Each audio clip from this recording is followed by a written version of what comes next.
Uyg'ur xalqining faxrlik yozuvchisi Zordun Sabirning Şinjan yoshlar o'smirlar nashriyoti tarafidan nashr qilingan Ana yurt nomli romani. Bu roman Beliqut shirkatida ovozga elinib, Beliqut to'rida anglatildi. Nuri qo'rqinchli tush ko'rdi. U jo'siga o'rilib, kitob o'qib o'tirib, karavotda uxlab qolgan edi. Mana, o'ziga miltiq tanlab kelayotgan 4 askar bilan elishdi. 4 tarafida 4 askar. Miltiqlarning 4 qora to'shki uningga to'g'irlangan. Bu qora to'shiklardan o't chiqadi. Ajal o'qi u. To'shiklar yiqilib keldi. Hech yerda yo'l yo'q. Osmon yiroq, yer qattiq. Uning hayot yo'li etilgan. Yiroqdan Nuri degan ovoz anglandi. Bu Sabixaning ovozi. Sabixaning oxirgi ovozini angladi. Oxirgi qatim didorlashivasi bo'ladi. Sabixa. Nuri qattiq varqiradi. U uyg'onib ketdi. Uning vujudi titramoqda.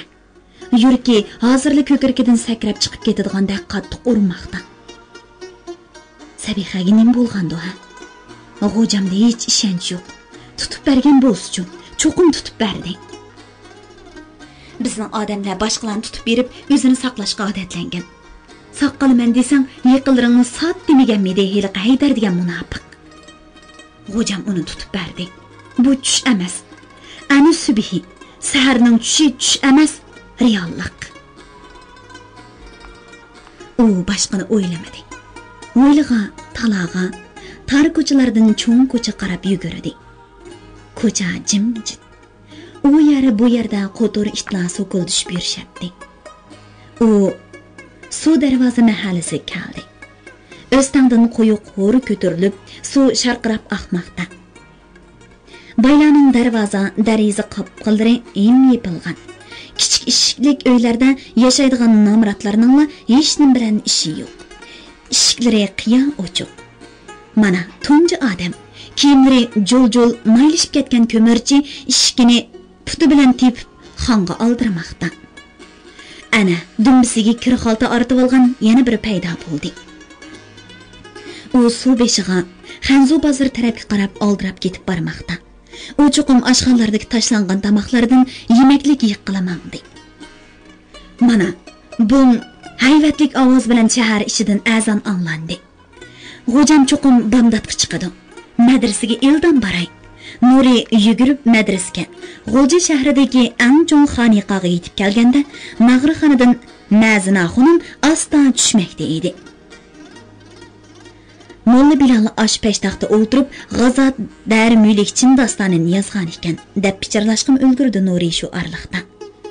U o'ng qo'liga agishib, O'rda mahallasi qarab mangdi. O'rda darvozasi him etik edi. U yan eshik talmirib, xash o'rindiqda o'ltirdi. U talmirish, tit bo'lish bilan qanchalik o'ltirganini bilmadi. Oxiri o'ylidan yeni ko'tarilgan ovoz anglandi. Biri yan eshikni ochdi. U qo'ri xizmatchisi edi. "Nimaga bu yerga o'ltirsan, bola?"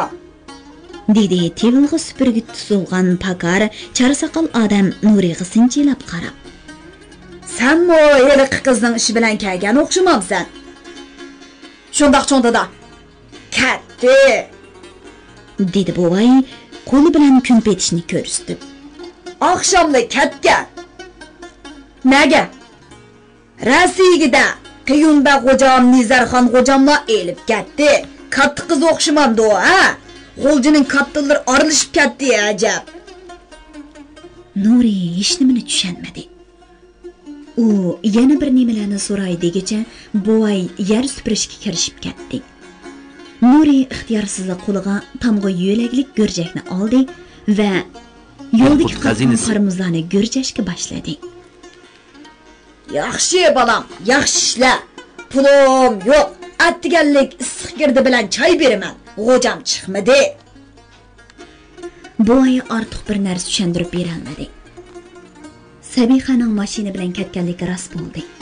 Uni Urumchiga yo'lga soldimi yoki rostla Sovet ittifoqigami? Sovet ittifoqiga ketgan bo'lsa, Nuri uningga oq yo'l tilaydi. Baxt tilaydi, uni kutadi. Toki ki, çaşları aqırıp, beli mükçiyip, ahırqı ümidi özülgeçe. Navada onu örümcüge yolga salgan bolsu üçün. O çağda Nuri'ni aşı yırtqıç oğusuğu baradı. Sabihani qutquzuş üçün ahırqı tügügüç köreş qaladı. O Sabiha'nın o'qiydi, xizmat qiladi degan nomlar bilan berib, yerginishlik odamlarning ko'ngil echish, huzurinish quroliga aylanib kelishiga hargiz yo'l qo'ymaydi. Hech bo'lmaganda bir bilan elishib jonga-jon, elishning yo'lini topadi. Ilohim Sabiha Sovet ittifoqiga ketgan bo'lsaydi, u mayli kelgusida qaytib kelsin, kelmasin, u hamon xo'rlanmaydi. Odamlarda kun kechirib Nurini aslab turadi. Nuri G'o'jam bilan ko'rishishga petin olmadi. U Nizarxon G'o'jamning uyiga berib, u kishiga avarchilik tepib berishni xohlamadi. U o'z nazarida meni hukumat izlab yuradi deb o'ylaydi. U doim hukumatning yomon gapini qilib, hukumatni og'dirish qo'ydigilar bilan aralashib yurgachga, hukumat mening o'y-xiyolimni bilib bo'ldi deb qaraydi.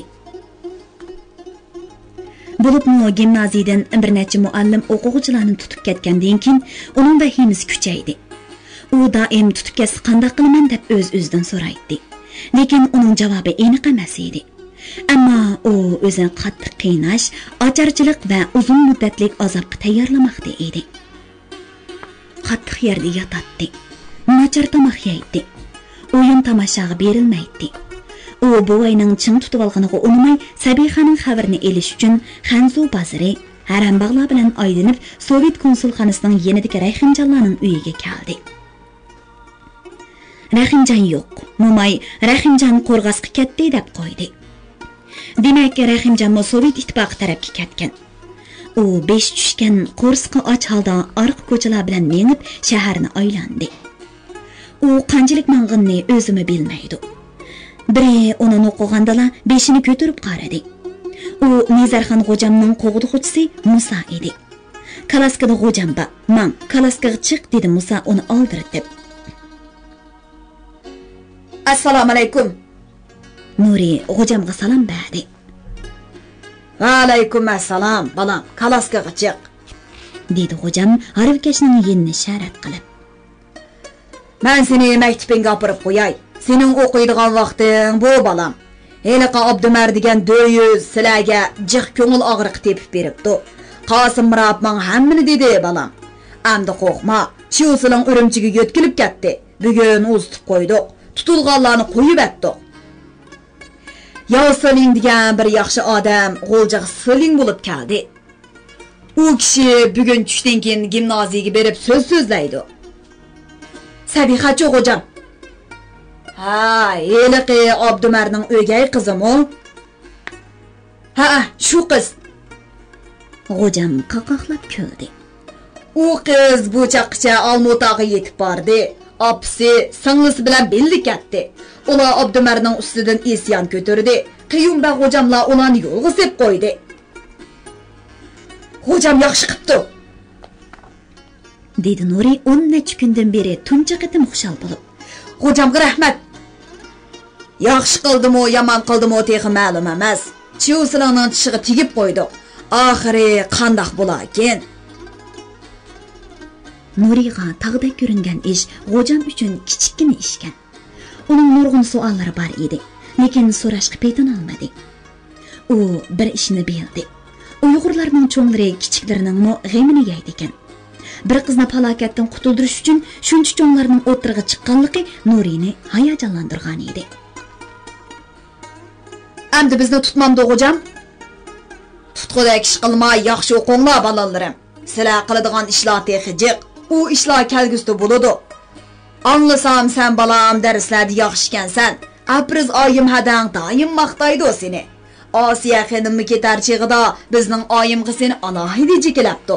Mening o'g'lim Habibullamni biladigansan? Bilman G'o'jam dada. U o'qishni yaxshi ko'radi. U hozir Urumchida o'qiyotdi. Kalaska gimnaziyaning darvozasi oldida to'xtadi. Nuri kalaskadan tushdi. G'o'jam uningga pul berdi. Hajla balam. Mana bu Junozirning imzosi bor yangi pul. Yuan. Pat-pat uyga berib turg'in ha? Kalaska soy bo'yidagi yo'l bilan yurib ketdi. Nuri hayajonlanib qarab qoldi.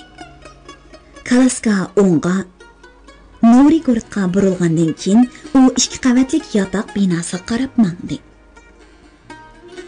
Maktab qo'yini to'limi ko'ngillik. U yerda kunlar ma'nilik o'tadi. Nuri saboqdoshlaridan 2 hafta keyin qolgan. U yetishib olish uchun konspekt ko'chirishi, hisob, algebra amallarini ishlashi, nurg'un formulani yodlashi kerak. Kitoblar uningga aram. U har bir formulani yodlaganda ichidan xushal bo'ladi. Pakiz, chiroyli ko'chirilgan konspektlar bilan faxrlanadi. U azob, vahima, ko'ngilsizliklarni tezla unutadi. U oqshimi kashlik takrordan tushib, yotoqdan saboqdoshlari bilan yana avvalgidekla dunyo, jamiyat, boylik, namratlik, ilm, tabiat, hatto qizlar to'g'risida so'zlashatdi. O'quvchilik hayot, umid, xushallik va ishonch bilan to'lgan. Bu hayot butun umr musofasining hissiyot va umidga boy go'zal bobi. Lekin bu musofani besiyotganlar buni his qila olmaydi. Do'stlar bilan ilm ustida, yangiliklar ustida talashish qanday qiziqarli, ha? Bu talashlar ba'zida do'stlarni azorlashtirib qo'yadi. Lekin u yanada ko'ngillik. Nuri o'quvchilar ichida obro'yliq. Chunki u to'lim o'tkir va tirishchan. O'quvchilar bir narsani bilmasalar, uningdan so'raydi. Bir ish qilmoqchi bo'lsa-mu, uning bilan maslahatlashadi. Uydan xalta kelsa, uni mehmon qiladi. Sinf boshlig'i o'quvchilar vakili saylamoqchi bo'lsa, hamma o'quvchi uni ko'rsatadi. Uning sizgan rasmi, yozgan she'rlari doim maktab tomgizdiga chiqib turadi. Uning tantarbiyadan shuhrati bor. Maktab voleybol komandasining eng yaxshi hujumchisi Ashu Nuri. Hozir uning bo'yi o'sib 1.84 cm ga yetgan. Bo'ldun go'shlari tashdaq chim, naqsha esa ovozi yiqimliq. Duttar chalsa kishining dilini ezadi. U Sovet ittifoqi ma'arifining atrofliq taraqqiy qildirish talabi bo'yicha tarbiyalangan. Shunga uni o'quvchilarla emas, o'qituvchilarni yaxshi ko'radi. Mana bir hafta bo'ldi. Maktabning eng yaxshi o'qituvchisi Rasulov hech shadi yo'q. Uni ko'rgan odammi yo'q, uning xavrimi yo'q. Maktab rahbarlari uning uyiga odam avatib edi. Bargan odam uning uyini oqtirib, kitoblarini ko'ydirib etibdi degan xabarni elib keldi. Uning uyidan kashqurun chiqib ketganligi. Kashda uning uyiga askarlarning kirganligini birla Nuri biladi. Lekin u bu to'g'rida hech kimga tinmadi. Rasulovning yo'qolib ketishi Nuri uchun bir sir. U biz qutqizimiz degan emasmidi? Qutqizuvchilar ishida u nimishqa yo'q amsa. Uni tutib ketgan yoki o'ldirib etgan bo'lsa, shu chaqchi derki bo'lmasmidi? Tutilganlarning ko'p qo'yib berildi. O'lganlarning jasadi tepildi. Rasulov bularning ichida yo'q. Hammasilar Rasulov to'g'risida so'zlashmoqda. Birla Nuri jimjit. Sen Rasulov hammadan bak cho'qinatdi. Bir og'izmi gap qilmaysan-ku, ey Nuri dangal. Dedi uning yanida karvatda yotadigan xoni xayliq yo'g'on bosh o'quvchi xiyol surayotgan Nurini o'qib. Aytqina, u hayotmi o'ldimi? U cho'qim hayot. Nadidu amsa? O'zi biladi. Bu qanday javob ey dangal? To'g'ri javob shu. Balla kulishdi, Nuri kulmadi. Bu uning hukmi. Chunki u Rasulovning sirli harakatlaridan uning bir maxfiy ishi borligini sezib qolgan edi. U balki Lenin, Stalinlardek maxfiy tashkilot qurib yer osti harakati bilan shug'ullanayotgandi. Bo'lmasa nimishqa biz qutqizimiz deydi. Nurining asxiyali shu Rasulovda. Uningga hech kimning hech qanday gapi xush yoqmaydi. Mana hozir mo yenidagi o'quvchining qo'pol gapi, bolalarning kulkillari uning quloqiga kiramadi. Gap qilmaysan qo'y. Suvga tushib izlib ketdingmi ya dangal? Yo'q, u tashqa ilinib ketdi. Gap qilmanglar, u hozir she'r yozyapti. Yo'q, hisob chiqaryapam degan deyman. Nuri, seni jo'lisim qopilik jo'ylaydi deydi, rasmi? Dunyoda qancha xil o'simlik bor ey Nuri? Necha daryo bor shuni degina? Yo'q, u aqtamliqni biladi, dangal bo'lgandiki. Gap qilmaganga qaraganda u chuqum birsiga oshiq. Javobsiz qilgan savollar ballarni zeriktirdi. Ballarning ovozi asta-asta pasaydi. Anglayotganinglar Beli Qutordan anglatilayotgan ovozliq asarlar sahifasi. O Rasululloh bilan so'zlashyapti, dedi oxirgi biri.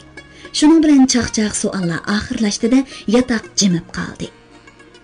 Nuri Rasululloh Rasululloh bilan so'zlashmoqda edi.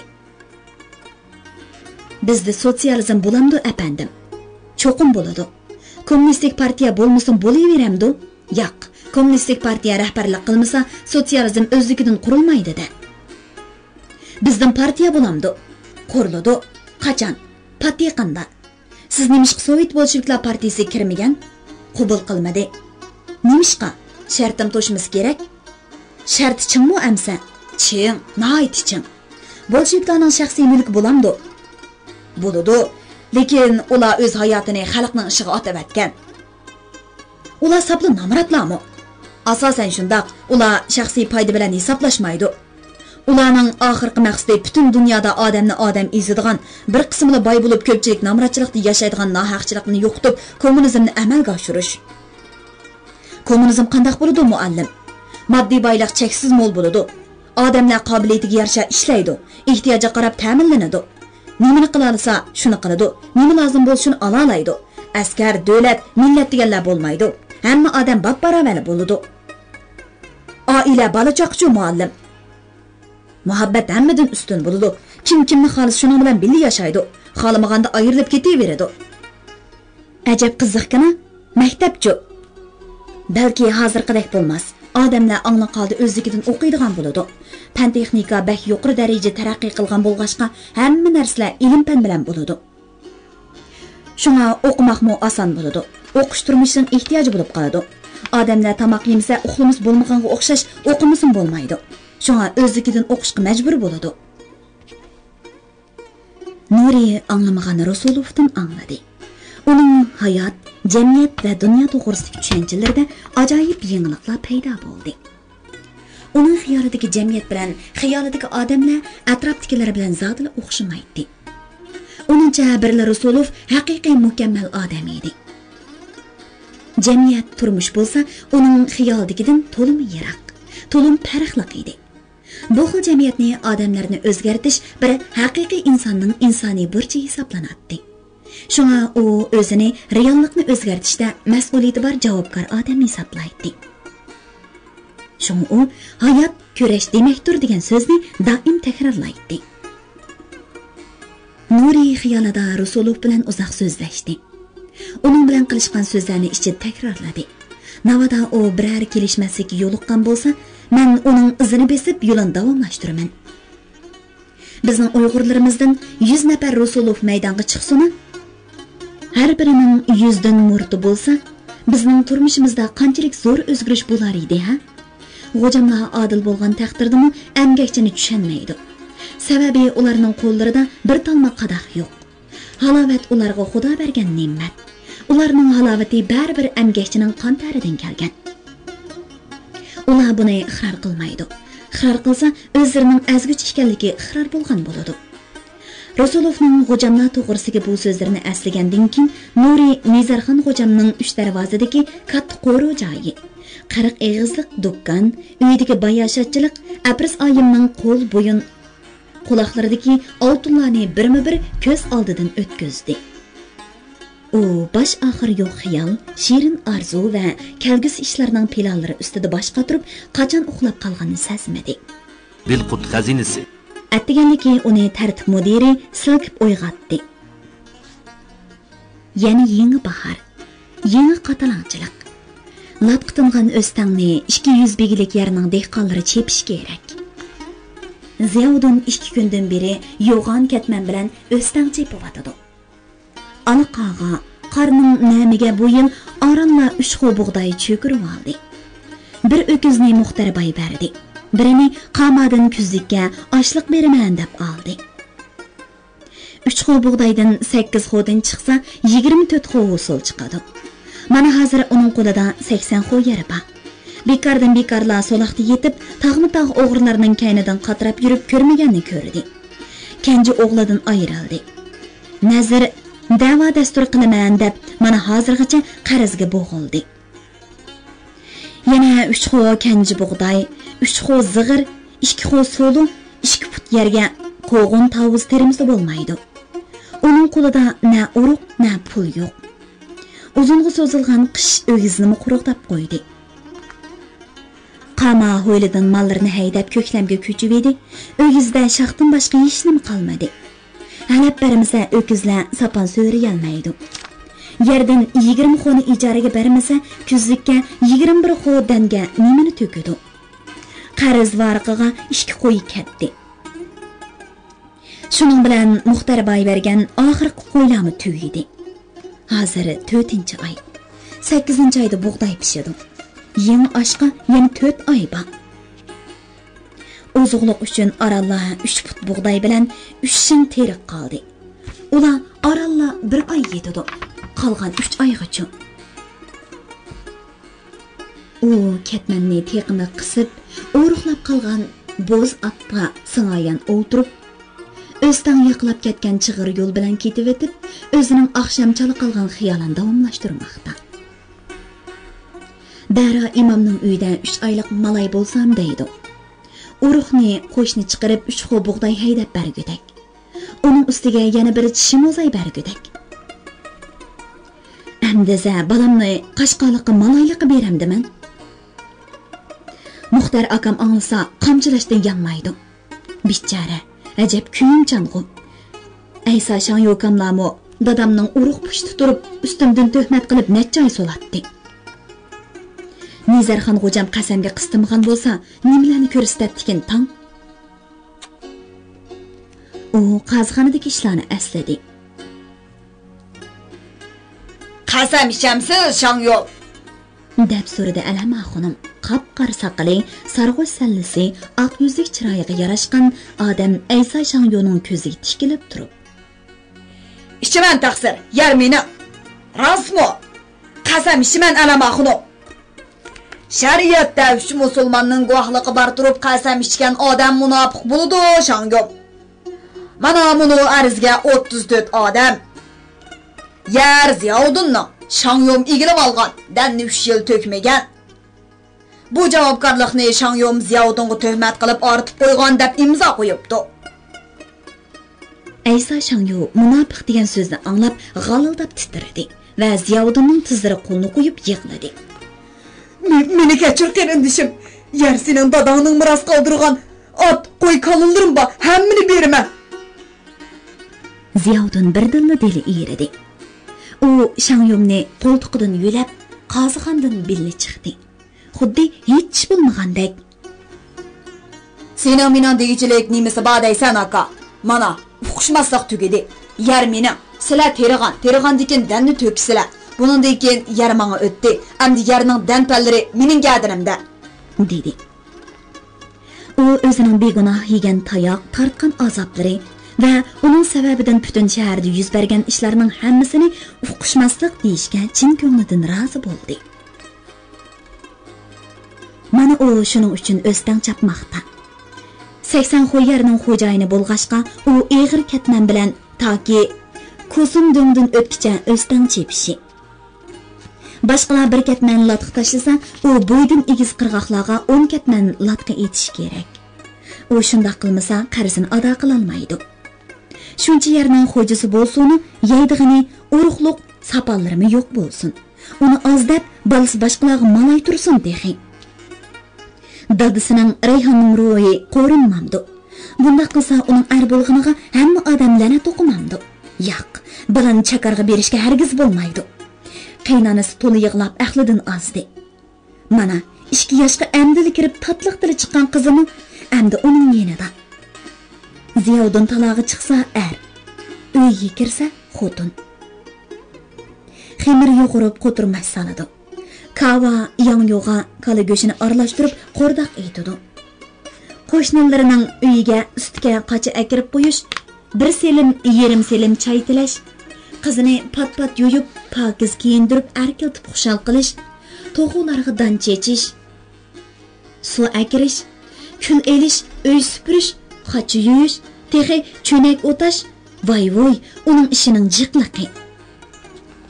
Bera bilan Dara hozir 15-13 yosh bo'lgani bilan uyning ig'ir ishlari shularning bo'ynida. Ular kundan beri eg'illarga tinib ketgan kala, qo'y qig'larini chiqarib bo'lib, hozir hadab etizda eriq chapmoqda. Cheksiz ketgan bo'zliq uning yeri. Avu qo'yu qiyoq basgan yer bu yil 4-yil bo'z yetmoqda. Bu yerlarni Sovet ittifoqidan kelganlar ijara bergan deb talashmoqda. Muxtarbay uni tilladi. Rasiylikka berma, Qashqaliq texim berma deydi u. Taranchilar ijaraga yer teramdikin. Bu yerning boylarimi, tili uzunlarimi chelakliklar bilan Qashqaliqlar tursa. Taranchi deganning yerdan boshqa hech nimasi bo'lmasa, odamni ta'tir qiynab nima qiladigan bu Muxtarbay.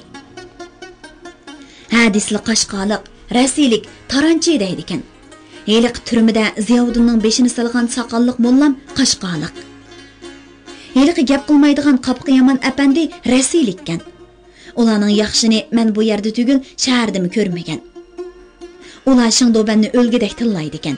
Shingdobanga qarshi jinni olqiniga elib qo'yibdi. Demisimi bizning piyimizni qirqivatgan, jinimizga tig' bo'lib qadalganlar ash Shingdoban. Chiyosilan deganlar bo'lmay nima? Mening balamning gunohi nima? Jinim balam, qonga bo'yalgan ko'nglaklaringni bekor saqlamayvataman.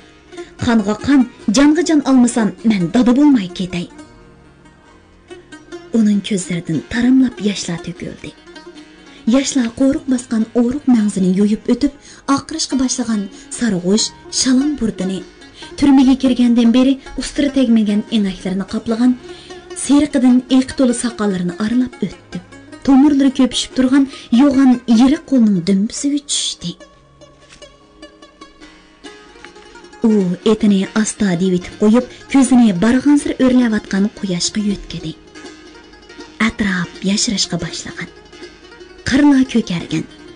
So'gatlar jala salgan. To'rg'aylar chivildishib, mungluq sayrishib osmon qa'riga ko'tarilmoqda. Yenik oq bulutlar ularni chillamoqda. Yolg'iz Ziyovuddinla dunyoda g'amlik odam. Uning yelkasida hayot yuki. Bu yuk uning shodligini, oromini va umidini yutmoqda. Shunga u bargan sari eg'irlashmoqda. Yelkasi qachongacha bardoshlik berar ekan? U qachongacha bu ig'ir yukni ko'tarar ekan? Heliqi Sovet ittifoqliq apandi tang yaqin deydi. Mullam bo'lsa bu Xudoyimning siniqi, oxiri xayrlik deydi. Ular nanalardan kelib turmida yotmoqda. Ularni g'ani o'g'irlar qutuldirib oladi. Ular hozir nadikin? Qiqas cho'qan uning xiyolini bo'libdi. U o'stan bo'yda qo'lni kaynib tutib, malxini ko'ziga kiyib, bo'kini gajgisidan yerim chiqarib olgan Abdumari mingbegini ko'rdi. Uning atrofida katmanlar yalt-yult qilmoqda. Ikki qirg'oqqa latqalar uchib chiqmoqda. Odamlar varqirashmoqda. U yerdagi eg'ir amgak bazmiga aylangan. Tova. Dehqon degan g'alit xalq. Eg'ir ishdan xushallik topalaydi. Amgak taridan boyliq yaratganni ozdab, badan azobi bilan ruhni avundira oladi. Inson xushallik izlab xapiliq topadi. Xapiliq ba'zida xushallikqa bo'sug'i bo'la oladi. Ziyovuddin etini qo'yib etib, o'stanga tizig'ich suvga kirib, to'qay bo'lib oqadigan o'stangning bu jaynikiga tingan qalin latqaga yo'g'on katmanning bisini kuch bilan urdi va katmanni silkib, latqani qirg'oqqa kuch bilan otdi. U atgan latqa Mingbegining yeniga tushib, uningga chashirab chiqqan lay Mingbegining kiyimiga chaplashdi. Ko'zing yo'qmi? dedi Mingbegi qo'pol gurkirab. Ko'zim bor, lekin layning ko'zi yo'q-da. Gap talliq qilsan-ku. Daymana, ko'zi bo'lsa bu lay bizda qarg'ish tekkanlarga chashirmaydimi? Sen ziyak, sen Ziyovuddin katmanni silkib, ikkinchi latqani g'azbi bilan Mingbegiga qartib otdi. İşçiğide beşik qo'ngan chivinni qo'riydi. Beshimizni turib olgacha no'g'ay xotiningni quchqida o'tirsang bo'lmamdi. Sen ishning bolasi og'zingga imoningni mingni. Mıngbegi malaylarını tıllaydigan adet tili bilen Ziyavuddinni tillab qirg'oqdan neri ketdi. Mirab yayla yugurishib keldi. Voy voy, g'ani o'g'rining paytimisi, dedi Mingbegining yayisi qo'llarini shiltib. Chiqma yoqqa, chiq. Yomon bo'lsang tushmamsan. G'ani o'g'ri anglab qoladi jumo yoyi. Ana ovuning kuzdiki, Qashdaryosining u qetida saman yuzdilar. Ana G'aniko, ey G'aniko. Dehqonlar taraf-tarafdan kulishib, yayni mazoq qilishdi. Yayi G'ani o'g'ri degan ismni anglab, rastili cho'chidi. Turmaga besib kirib askarlarni o'ldirib, Ziyovuddinlarni qutqizganmi? Abdumar Mingbegining uyidan Xadik arabasini so'rab akatganmi shu G'ani emasmi? O Mingbegidan Chusilingdanmi qo'rqinchliqda. Ziyovuddin Mingbegiga yilab qatdi degan gap birdamdala o'stan chepayotgan 200 dak dehqonga Mirab 100 begi 55 15larning quliqiga yetdi. Dehqonlar kulishdi. 55 100 begi Mirabla Mingbegining atrofiga o'lishib, uningdan hol so'rashdi va uni atay vasvasiga soldi. Ziyakni so'ltib etish lozim, yana so'tish kerak. Zadoning qapqi yomon hukumatga yonidi. Mingbegi yulay otqani hukumat qotqani. Atay qilgan ish bu. Gaplarining tegi boda. Oxiri ular Ziyovuddinni jazolash, ya'ni 50 darra urishni qaror qildi. 55 qirg'i keldi. Chiqar Ziyak, dedi qora soqol pakar odam. Nimaga? 50 darra yeysan, chiq. Ölmaysan tuga. Nima qilganimga? Not qatqining kichik ishma? Atay qildimmi? Kim uni qirg'oq turib olsin debdi. Chashrab ketdi shu. Chiq deyman, bo'lmasa yayla bog'lab ochiqdi. Chiqsam chiqdi, uraqini. Ziyovuddin vayg'amilashgan yalang oyoq, yo'g'on putlari bilan eg'ir qadam tashlab, o'stan ichidan chiqdi. U teri pinjikining oldini echib atgan. Tizg'ichi turilgan mata ishtinning ishdan beg'ini tizg'ichi sangilitib olgan. Ishiga tortishgan qo'rsiqining to'van tarafi yung, kang, mazmut ko'ksi kerilgan ko'rinishda qirg'oqda tik turib, kirilishib rangi yo'qolgan do'ppisini qo'liga olib, beshini tatiladi. Ursin nim bo'pti, dedi u achchiq kulib qo'yib. Na diyatim oy? Avuchimliq diyat. dedi 55 yalg'ozi qor yog'och ostidagi ko'kul maydonni ishorat qilib. Ziyovuddin xuddi chelishqa mangandek puchuqini turilgan, maydasi ochiq, yalang'och bo'lib olib, yurt jo'nglarining oldiga qarab mangdi. U jazoga, japaga o'zini atab qo'ygandek parvosiz, nohaqchilikka ochiq kulgisi bilan javob qaytardi. Nim bo'ladi? dedi u odat so'zini takrorlab. O'labdimi? Urib olsana. U sunaylanib dim yotdi. 55 uning pinjigini qayradi. Kim urdi? Darri yo'q. Qamchi bilanmi? dedi u duduqlab. Mo'tavalli. dedi Mingbegi mahalla mo'tavallisi. Muxtarbay bilan doim o'zangi so'qishtirdigan, hal o'qit xeyli yaxshi, galdirik odamning qo'li bilan ishorat qilib. Qo'pa. Yo'q, men urmayman, dedi u. Muxtarbaydan qo'rqamsan ha? U lamzalli. Mutvallikandan qoldim. Hey, Nodir Yuzbegi. Yo'q, men urmayman. Rasilik deb taronchilar yomon ko'rdi deb qolamsan? Jon baqqili qo'ying bizni oqsoqol. Osimshon yo'q, sen ur. Yo'q, taronchini urmaydi. Mingbegi o'zi ursin. deb varqiradi bir dehqon. O'zi ursin. Boshqalarni varqiradi. Yo'q. Mingbegi pichoq yegan buqidek hurkaradi. Yo'q, men ursam urmaydi. G'ani o'g'ri, uning do'sti meni o'ldirib ketdi. Hey, medishak, dedi Mingbegi g'azab bilan. Yo'yi bo'lmay. O'l ketlash. Kim urdi alla qamchini? Hech kim javob bermadi. Nadindir biri Mingbegini yotqizib bersin, men uratdim, dedi. Qaysin deyman. Qaysin maraz u ko'tildigan. Dehqonlar qaqoqlashib kulishdi. Bir qiziqchi o'tirg'a chiqdi. Men uray ziyak baxshini. ura. Dilqut xazinasi. Biroq qamchi bo'lmaydi-da. Darrov bo'lmasa amsa. Mao potan bilan uraydigan. U beledagi dasmoldek kiri sargoz potini qo'liga oldi. Dehqonlar texini kulishdi. Yo'qala, palko'z. Mashrablarda shu'g'u Mingbegim. O'zim uraman. Mingbegi yo'g'on chamdab Ziyovuddinning yeniga kelib qamchisini egiz ko'tardi. Xo'jam keldi. deb varqiradi biri shu chaqda. Abdumar Mingbegi qo'lini tushirib cho'chib qaradi. Yuqoridan Rasululloh bo'z at mingan Nezarxon xo'jam bir necha odam bilan etini o'yintib kelmoqda edi. Mingbegining qo'llari titradi. U qamchisini yerga tashladi va xaloyiqqa "Do'tay janobdiri, hol so'rab kelibdi" deb illik varqiradi. Ziyovuddin bo'lsa midir qilmay dum yetiverdi. Beshiga gullik yeshil duxov buk, uchisiga oq raxtin kostyum burulki kiygan, qora burutliq, oq yuzlik, qanşarliq odam Nezarxon xo'jam qo'lidagi qamchisini havoda pulanglatib, ko'pchilikka ehtirom bildirdi-da. Armanglar azimatlar, armanglar deb varqiradi. Ko'pchilik qirg'oqqa chiqishib, taraf-tarafdan salom qilishdi. Burundilla mush xalq bilan birga yashagan, heyitlarda mahalla aylanib uy besib heyitlaydigan Xushchaqchaq xo'jamning Ili viloyatining boshliq bo'lgandan keyin o'stan chepayotgan yurtdoshlaridan hol so'rab shahardan chiqib, ko'pchilikni ta'sirlantirgan edi.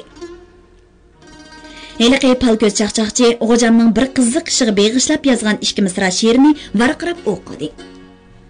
Bo'g'dan qo'rqsang qarg'ayga shaqqichiq, xotindan qo'rqsang orqaga boqqichiq. Ko'pchilik cho'qqan selishib kulishdi. Qiziqchi tehici dum yotgan Ziyovuddinga atab she'r o'qidi. Ziyovuddin yetivermay qirg'oqchi, xo'jam keldi, endi qo'rqma, mayoqchi. Ko'pchilik tehim kulishdi. Xo'jam atdan tushib, dehqonlarning yirik qo'llarini birma-bir chin siqib ko'rishdi. Oxirida Mingbegi boshliq yurt cho'nglari bilan ko'rishdi va chaqchaq qilib, "O'stangning tegi toshliq, chopsi ketman o'tmaydi. Zolim tungchisi bagla, beshimizdan ketmaydi" degan naqshi bor emasmi? Sizlar 45 turib olmay, pishqoqni turib o'stang tushib ketmay chepanglar. Sudan biz yurt cho'nglari jiqpaydinimiz-yu, o'zimiz o'stang chapmaymiz. Qandoq dedim Abdumar Mingbegi? Durust xo'jam. Men shu shay da'vatatdim. Shundoq, xo'jam kelmagan bo'lsa, Mingbegining qamchisi ziyak baxshining sag'irsiga tushadi, xo'jam. Ularning gapi bilan ko'pchilik yana kulishdi. Xo'jam qaqaqlab kulib, Ziyovuddinning murisi qo'lni qo'yib, "Azg'an-tazg'an tayoq qamcha senil topadigan bo'lib qoldi. Ziyovuddin, Mingbegining oyiga loy atqaning bo'lmabdi" dedi-da, darhol Mingbegiga burildi. "O'stan beshi qamcha kelmang, paxlon akiram. Mingbegi, paxlon bo'lmasa, bug'doy suzi bo'lsin bo'ladi, qandoq dedim?" deb qaqaqlab kuldi. Xo'jam neri berib putida kishi butun soldi. Yalang oyoq bo'lib ishtanni turib, bir dehqonning katminini oldi. U oppoq pochaqlar bilan loyga kirib edi. Mingbegi, Yuzbegi, Marab 55larmi uni do'rab yalang oyoq bo'lishib o'stanga tushdi. "Ey shiri, o'rmon naqsi, payxon naqsi borgan-ku. Nimishqa o'stang naqsi yo'q, aytmamsan qani?" deb varqirdi xo'jam va katminni latqig'ib chapdi. Qosh daryosidan boshlanadigan oq o'stang, ora o'stang, Bayto'qay o'stangi, Kusum o'stangi mana mushkullarda avatlashadi. Uning bag'ri naqsha, chaqchaq, qizg'in amgak bilan yilda bir qitim bayram ko'radi. Dehqon hamma xushalliqni amgakidan topadi. Uning halovatimi, g'ururimi, san'atimi amgak. Katman betiga lixlashib, loy elib, yuqoriga etish uningga huzur. Har qitim atqanida u kun nurida yalt qilgan katman yuziga qarab huzurlanadi. U shu ish bilan tabiatni o'zgartiraman deb o'ylaydi. Uning ruhining cho'nqur yerida xo'jayinlik tuyg'usi uyg'onadi. U o'zini xo'jayin his qilganda, uning o'zi dastlab turgan ona yerga bo'lgan muhabbati yanama urg'ib oshadi. U har bir katman latqini o'stang bag'ridan yo'lib olib qirg'oqqa atqanda o'zini o'zgartguchi qutquzg'uchi hisoblaydi-da, o'z-o'zidan faxrlanadi. U shu chaqda har bir tiniqini naqsha, har bir nafsini muzika hisoblab cheksiz huzur, mislsiz go'zallik sezimiga ega bo'ladi. Şuna hazır gap so'zsiz ishlayotgan ketmanchilar ichida g'amkin, tushkun odam yo'q. Hamma dilda shodlik, hamma chiroy tabassumliq, hamma qalb baxt ichida. Dehqonni inson qilib to'nitgan bu ulug' ish G'o'jamga ha deganda ig'ir tuyuldi. U ketmanni loyiga quloqqa chipotirilgandan keyin uning qalbida bir dil g'urur va havas paydo bo'ldi-da, ig'ir emgakning rohatini his qildi. Pa, Do'tayning ustidan o'stangning ley rohatgan ha, dedi u yenidagi semiz yuzbiga qarab kulib. Qarang ha, tarlidim. Idorada xijil bo'lib tarligandan ketmanchi tarligan naqadar yaxshi ha. Dehqonlar qaqoqlashib kulishdi. Bu kulka ziyofatlardagi xushomat sho'lisi bilan xo'rlangan sun'iy kulkalardan naqadar ustun ha? İnsan chin qalbidan kulalasa, hayotning meg'izini chaqqan bo'ladi. Bo'libmi o'z amgikidan huzurlanib kulalasa. Dehqon ketmani G'o'ja osmonida necha yuz ming qatam yo'q qilgandi. Qadimiy zamonlarda o'stan bo'lmagan bu yerlar yovvoyi hayvonlarning makoni edi. Dehqon ketmani bu yerga yangi hayot pasini akaldi. Cho'ruq ekim buningdan nurg'un yillar ilgari oq o'stanni chepishga dehqonlarni to'pladi. Dehqon ketmani havoda necha yaltiradi. Buning soni yo'q. Ana shu yo'lt qilgan ketmanlar Qosh daryosining sho'x tog' suyini Ili vodisidagi bu esil zaminga boshladi. Bu ish to'sin atni ko'ndirgandek, yovvoyi bug'a maralni qo'lga o'yatgandek, osmondagi qiron burkutni belakka qo'ndirgandek ko'ngilli ish. Odamlar bu yerni bo'rilar, qavallar bilan talishib turib janglana qildi. Inson g'olib keldi. Bu yerning oshquchilari, taranchilar Manju hukmronlarini beqish uchun bug'doy, arpa, terix terib, ketmanlarni havoda yana yaltiratdi. Lekin Manju askarlarining nafsini qondira olmadi. Dehqon amgiki hisobiga zindon, kishan, tayoq to'qmoq o'lim bilan uchrashdi. O'lim dehqonlarni suyimli yerlarini tashlab qochishga zo'rladi. 1864-yilgacha Qozonchi va Jirg'ilan qo'llariga qochib borgan dehqonlar necha mingdan eshib ketdi. Necha ming yillar ilgarilar Ili daryosi bo'ylarida makon tutib, avlod qoldirgan taranchilar Turpan Qumul baglariga agishib 1759-yildan boshlab G'o'ja vodisiga kelib makonlashgan Qumul Turpan taranchilari va Chiyalloh xonning askarlariga oshliq terib berish uchun Xotan, Yakan, Qashqar, Aqsu, Kuchalardan 7 qitim surgun qilinib, bu yerga chiqib makonlashgan taranchilar ana shundaq zulm dastidan makonlarini tashlab tog'larga qochdi. Oxiri Sadir Palvon ularni boshlab, Abdurasulbek bosh bo'lib, qo'zg'alan isyon kalkuni kelib qo'shildi. Ular ketmanlarni qurol qilib, Bayonday sepiga hujum qildi. Manjular dehqon ketmanlarining zarbasiga chiday olmay, dori chishib o'lib oldi. Oxiri 1867-yili Ili tuproqi Manju zulmidan qutuldi. Lekin bu yerga ko'z tikkanlar Manjularlar emaskan. 1879-yili Char podshoh o'ruslari Ili sultonligini besib oldi. O'rus podshohi general Kalpakoviskiyni bu yerning hukmroni qilib avatdi. Alaxon sulton bechora Olmutadagi sulton qo'rg'on degan yerga qamalib, To'qa ismli shiba ayolning muhabbatidan boshqa hamma nimasidan quruq qoldi. O'ruslar G'o'jani 10 yil so'rab 1881-yili chiqib ketganda G'o'ja dehqonlari Manjularning intiqom elishidan qo'rqib, yana ona yurtini tashlab chet elga ketdi. Manju xoni apu umumiy e'lon qilib edi. Yurtidan mehrini o'zalmagan dehqonlar yana chet eldan qaytib kelib, yerlariga ketman chapdi. Ular o'z foydasi bilan hisoblashmadi. Ularga yer, o'stan, ketman bo'lsa bo'ladi. Ular hech nimani orzu qilmadi. Ularning qo'ldan ketmanni tortib olmasalar, ular xushal bo'laveradi. Ketman ularning xushalliqi, boyligi, g'ururi. Shuni ularning naqshisi yig'isidan to'la, kulkisi xapiliqidan to'la. Beliqut şirketida ovozga elinib, Beliqut to'rida anglatilayotgan Uyg'ur xalqining faxrlik yozuvchisi Zordun Sabirning Xinjiang yoshlar o'smirlar nashriyoti tarafidan nashr qilingan Ana yurt nomli romanini bugun mushargacha anglatdik. Davomini atga anglatishimizda davomli anglatamiz. Bu roman Xinjiangning har qaysi joylaridagi Xinhua kitobxonalarida sotiladi. Do'stlarning bu romanni sotib olib saqlab qo'yishini alohida tavsiya qilamiz.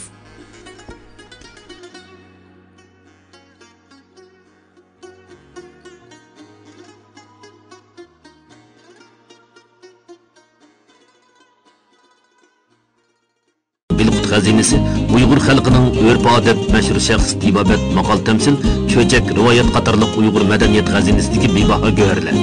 Karton ilpa, qonun nizom, ishorat tili, tan tarbiya, fizika, ximiya qatorliq 600 dan ortiq kasbiy sohadagi Uyg'urcha, xanzucha, ingliz 3 xil til, 6 milliondan ortiq so'z, ovoz ham surat bir gavdalashtirilgan kompyuter yumshoq detali. Bilmaganni Bilqutdan bil. Bilqut xazinesi